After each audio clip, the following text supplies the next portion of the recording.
دنیا میں ہزاروں تنظیمیں بنتی ہیں، شور مچتا ہے، دعوے کیے جاتے ہیں، مگر مشکل وقت کی پہلی لہر ہی 90% تنظیموں کو بہا کر لے جاتی ہے۔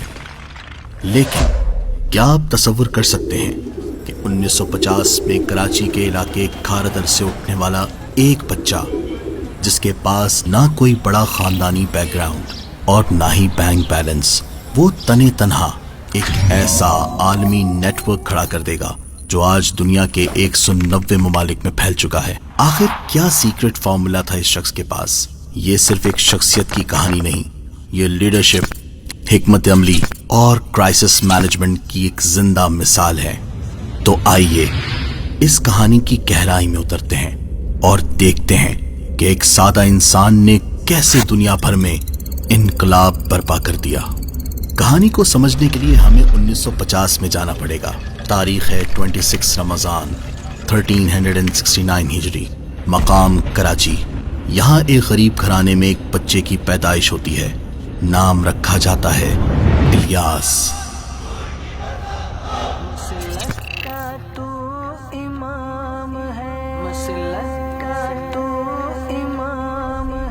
یہاں پس منظر سمجھنا بہت ضروری ہے۔ یہ وہ دور تھا جب اس خاندان پر غربت کا سایہ تھا۔ ابھی بچپن کے دن شروع بھی نہیں ہوئے تھے کہ دکھوں نے گھیر لیا۔ بچپن میں ہی والد محترم کا سایہ اٹھ گیا۔ بڑے بھائی نے والد کی جگہ سنبھالی اور سہارا دیا، مگر جوانی میں وہ بھی ایک ٹرین حادثے میں بچھڑ گئے۔ بڑے بھائی کے انتقال کے بعد ذمہ داریوں کا سارا بوجھ ان کے کاندھوں پر آ گیا اور کچھ ہی عرصے بعد والدہ محترمہ بھی اس دنیا سے رخصت ہو گئیں۔ چلی ماں چلی یا رسول اللہ۔ ذرا سوچئے، غربت اور کندھوں پر ذمہ داریوں کا بوجھ، کوئی روکنے والا نہیں، کوئی ٹوکنے والا نہیں۔ نفسیات کہتی ہے کہ ایسے حالات میں انسان یا تو ہمت ہار دیتا ہے یا کسی غلط راستے پر نکل جاتا ہے، لیکن اس نوجوان نے محنت کو چنا۔ بڑے چھوٹے مختلف طرح کے کام کرتے ہوئے عطر فروشی کی طرف آئے۔ خالی شیشیاں خریدیں اور ہول سیل میں عطر خرید کر وہ شیشیاں بھریں اور عطر بیچنا شروع کر دیا۔ عطر کے کام کی نسبت سے اپنا تخلص عطار رکھا۔ یوں عطار بن گئے۔ انہوں نے حالات کا رونا رونے کے بجائے لوگوں کے رویوں کو پڑھا۔ 1981 میں صرف چند دوستوں کے ساتھ مل کر ایک پودا لگایا جس کا نام رکھا دعوت اسلامی۔ عطا ہے حبیب خدا دعوت اسلامی۔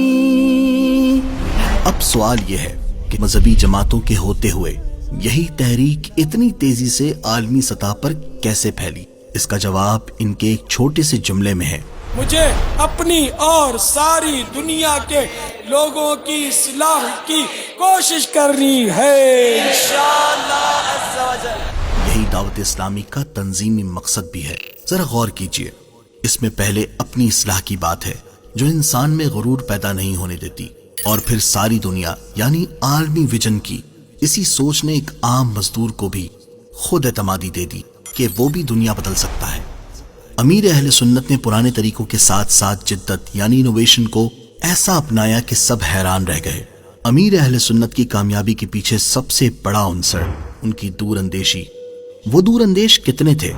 اس کا اندازہ اس بات سے لگائیں کہ 1996 میں جب پاکستان میں انٹرنیٹ کا تصور بھی نیا تھا، انہوں نے اردو کی پہلی اسلامک ویب سائٹ بنوا دی تھی۔